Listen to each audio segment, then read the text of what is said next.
One question that comes up is, why did the Messiah have to die? The bottom line is that in the government of God, when humanity fell, then the principle God has put in for the forgiveness of sin had to do the shedding of blood. And shedding of blood was always the means of the remission of sin. You see the principle starting out right when Adam and Eve were cast out of the Garden of Eden. Because they were naked, when he cast them out of the garden, he made for them coats, but the coats are made of skins, and the word means animal skins. What that means is that for God to make those animal skins, animal blood had to be shed. And therefore, right from the very day they were cast out of the Garden of Eden, there was animal blood that was shed, and they got to get a clear picture of what the sin cost. And furthermore, the word for atonement in Hebrew doesn't carry quite the same meaning as in the New Testament, which is removal. In Hebrew, the word kippur, kapara, means a covering. And the animal skins covered their nakedness, portraying that the sin would be covered, but be covered by animal blood. Animal blood could not take away the sin, but animal blood could be used for the purpose of covering the sin. Furthermore, the death had to be by something that was innocent.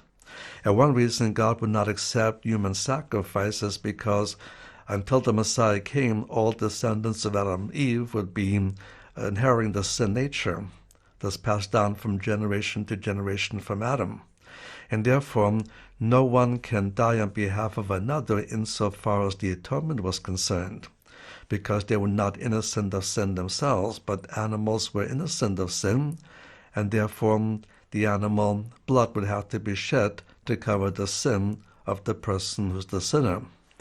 This is clearly understood because when Cain and Abel came to give their offering, the reason why Cain's offering was not acceptable is because there was not a blood sacrifice. It would not deal with the issue of sin. Whereas he accepted Abel's sacrifice because Abel offered what God required from the day they were expelled from the garden. He required animal blood. And to make it very specific, it's finally spelled out in the book of Leviticus. In the first 7 chapters of Leviticus, there are 5 different offerings.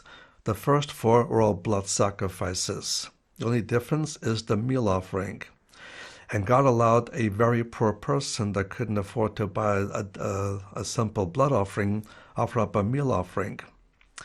But even the meal offering would come in contact with blood because every morning the first sacrifice of the Mosaic law was the burnt offering.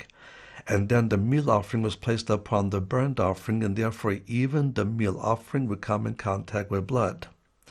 And then furthermore, in then chapter 16, there'll be the Day of Atonement, so that while throughout the year people could bring different blood sacrifices for different categories of sin throughout the year, what happens on the Day of Atonement is that one sacrifice was offered for the whole nation.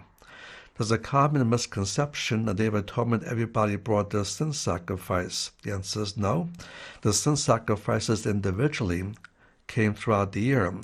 But on the Day of Atonement, there was one goat that shed its blood, and so that one goat, the blood was shed, and the atonement was offered to all Israel.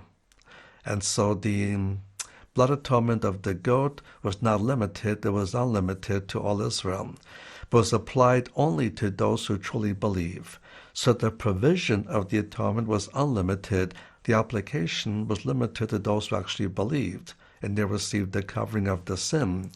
But again, it was a covering and not a removal. And God then finally portrays exactly why blood sacrifices were essential, and that's in chapter 17, verse 11 of Leviticus. Leviticus 17:11, that is the blood that is to be shed for the forgiveness of sin. I've given you the blood to make atonement for your souls. I've given you the blood to make atonement for your souls. And in God's governmental system, blood will be the only means. It would be a substitution, but it had to come from something innocent, not guilty of sin, and temporarily that became animal blood. So that was the principle.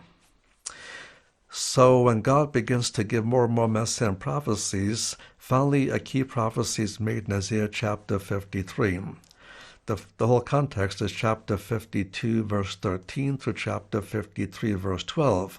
He talks about the sufferings of the Messiah, the abuse of the Messiah, the rejection of the Messiah, but the key passage is verse 10. And it says in verse 10, when you shall make his soul an offering for sin. And in that passage, you have the key reason why the Messiah had to die. Messiah had to become the final sacrifice for sin. And God required the final sacrifice of sin to be human blood, but it had to be innocent human blood. And when Yeshua was born, he was born free of sin. And as often as Satan tempted him, he never subjected himself to sin. And furthermore, he was the only Jew that kept the 613 commandments of Moses perfectly applicable to him, so he's had innocent human blood. And so with the innocent human blood, he was able to provide the atonement.